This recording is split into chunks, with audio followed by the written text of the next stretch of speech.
আজ আমি তোমাদের আমাদের বাড়ির মা লক্ষ্মীর অঙ্গরাগ করে দেখাবো। এর আগেও আমি মা লক্ষ্মীর অঙ্গরাগ করেছিলাম, কিন্তু ওই রঙটা খারাপ হয়ে গেছিলো। খারাপ হয়নি, আমিই তুলে দিয়েছি যে আমি আবার নতুন করে রং করব। কারণ আর তুলতে যাওয়ার সময় আমি বুঝেছি যে এই রং সহজে ওঠে না, অনেক কষ্ট করে তুলেছি। এরপর মোল্ডিড ক্লে দিয়ে চোখগুলো তৈরি করেছি। আমি চোখগুলোকে একটু টানা টানা রাখতে চেয়েছি, আর এই চোখগুলোকে কি জানি বেশ বলে, আমার জানা নেই। তোমরা যদি কেউ জেনে থাকো কমেন্টে জানিও তো। এরপর আগের রঙগুলোকে ঢাকার জন্য সাদা রং করে দিয়েছি। বেস কালারটা করে তারপর এক একটা রং দেওয়া শুরু করেছি। আর আমি একটু সিম্পলি রাখতে চেয়েছিলাম, খুব বেশি ডিজাইন, খুব হেভি এরকম কিছু করতে চাইনি। বাড়িতে পুজো ছিল, তাই মা লক্ষ্মীর অঙ্গরাগ করতে বসেছিলাম। সবকিছুকে নতুন করে সাজাবো, আর মা লক্ষ্মীর গায়ের সেই রংটা আগের মতনই থাকবে, সেটা কেন?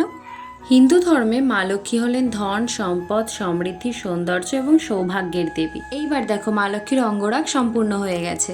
এবার তোমরাই বলো কেমন লাগছে আমাদের বাড়ির মা লক্ষ্মীকে।